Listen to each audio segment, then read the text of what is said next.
Assalamualaikum warahmatullahi wabarakatuh. Terima kasih telah mengklik video ini. Pada hari ini, kita akan belajar mengenai pemisahan campuran. Pemisahan campuran sangat penting dalam kehidupan sehari-hari, juga dalam ilmu kimia dan industri. Banyak sekali pekerjaan sehari-hari, pekerjaan di laboratorium, maupun proses industri yang melibatkan pemisahan. Misalnya penyaringan santan, pengolahan minyak bumi, dan pengolahan air limbah. Proses pemisahan campuran dilakukan untuk memisahkan zat-zat penyusun suatu campuran. Campuran perlu dipisahkan karena tidak semua zat yang terkandung dalam campuran dapat berguna. Zat yang tidak berguna disebut pengotor. Campuran dapat dipisahkan menggunakan berbagai cara, di antaranya pengayakan, dekantasi, penyaringan, pemusingan, penguapan, kristalisasi, penyulingan, menggunakan corong pisah, sublimasi, ekstraksi, dan kromatografi. 1. Pengayakan. Pengayakan digunakan untuk memisahkan campuran padatan yang memiliki ukuran partikel yang berbeda-beda. Contohnya mengayak pasir untuk memisahkan pasir dengan kerikil atau batu-batu kecil. Kedua, dekantasi.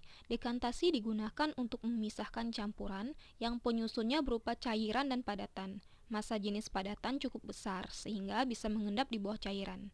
Dekantasi dilakukan dengan menuangkan cairan ke wadah lain secara hati-hati agar padatannya terpisah dari cairan. Ketiga, penyaringan atau filtrasi. Penyaringan atau filtrasi merupakan teknik pemisahan berdasarkan sifat ukuran zat dalam campuran. Penyaringan digunakan untuk memisahkan padatan dari cairan dalam satu campuran. Penyaringan dilakukan dengan menuangkan campuran ke atas kertas saring yang dipasangkan di corong gelas. Berikut ini adalah contoh pemisahan campuran pasir dan air dengan cara penyaringan. Kertas saring akan menahan partikel padatan yang lebih besar, dalam hal ini pasir, sementara zat dengan ukuran partikel lebih kecil akan lolos melalui kertas saring. Padatan yang tertinggal di kertas disebut residu, sedangkan zat yang lolos melalui kertas saring disebut filtrat. Keempat, sentrifugasi atau pemutaran. Suspensi dapat mengalami sedimentasi akibat pengaruh gravitasi. Sedimentasi dapat dipercepat dengan sentrifugasi atau pemusingan. Berikut proses sentrifugasi darah. Suspensi dimasukkan ke dalam tabung sentrifugasi. Tabung lain diisi dengan air sebagai penyeimbang tabung pertama. Selama diputar, partikel-partikel padatan mengendap di dasar tabung. Endapan yang memadat di dasar tabung dipisahkan dari cairannya melalui dekantasi. 5. Penguapan atau evaporasi. Penguapan digunakan untuk memisahkan zat-zat dalam larutan. Zat penyusun larutan tersebut berupa zat padat dan zat cair. Penguapan digunakan dengan memanaskan larutan hingga pelarutnya menguap dan padatan yang terlarut akan tertinggal di dasar wadah. Contohnya memisahkan garam dengan air laut. Berikut proses dari penguapan atau evaporasi. Larutan garam dengan air dimasukkan ke dalam tabung. Air diuapkan sesuai titik didihnya, yaitu 100 derajat Celcius. Lalu air menguap hingga habis dan terbentuklah residu berupa kristal garam. 6. Kristalisasi. Dalam teknik kristalisasi, suatu larutan dipanaskan hingga sebagian besar pelarut menguap dan larutan menjadi jenuh. Seiring dengan pendinginan larutan, kristal murni akan terbentuk. Hanya zat murnilah yang akan mengkristal, sedangkan bahan-bahan lain atau pengotor tidak mengkristal dan tetap berada dalam larutan. Kristal yang terbentuk kemudian dipisahkan dengan cara penyaringan.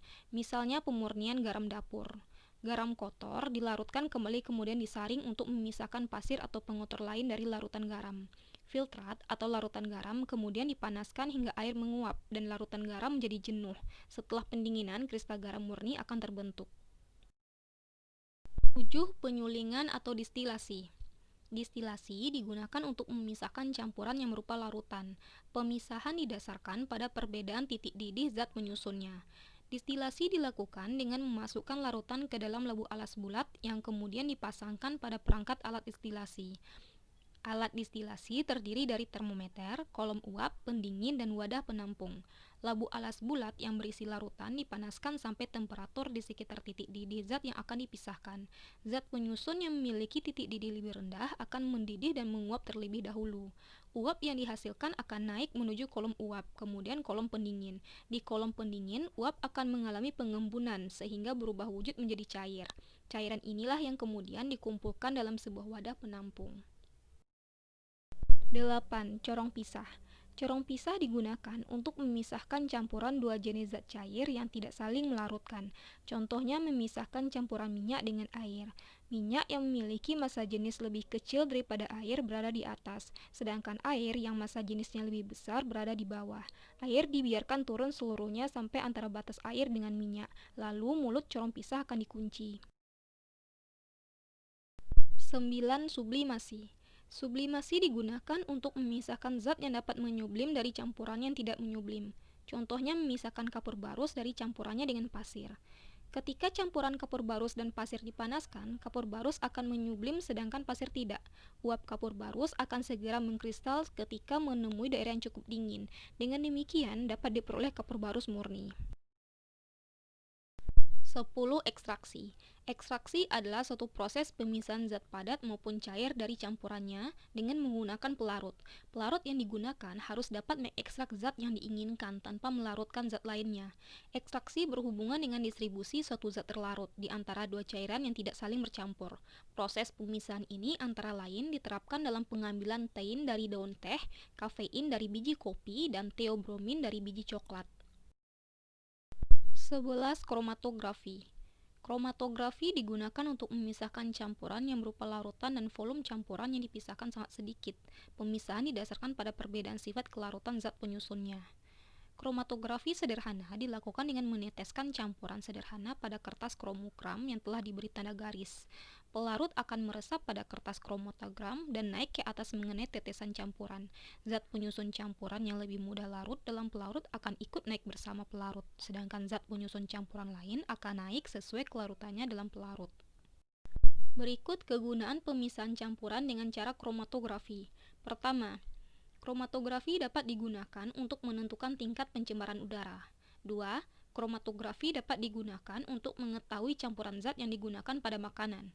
3. Kromatografi digunakan untuk mengetahui kandungan nikotin atau zat pada tembakau yang berbahaya bagi manusia dalam darah. 4. Kromatografi dapat digunakan untuk mengetahui kandungan narkotika atau obat-obat terlarang dalam tubuh melalui tes darah dan urin. Nah, demikianlah pembahasan mengenai pemisahan campuran dan contohnya. Pada video selanjutnya, kita akan belajar mengenai asam, basa, dan garam. Jadi, tetap semangat ya belajarnya. Akhir kata, wassalamualaikum warahmatullahi wabarakatuh.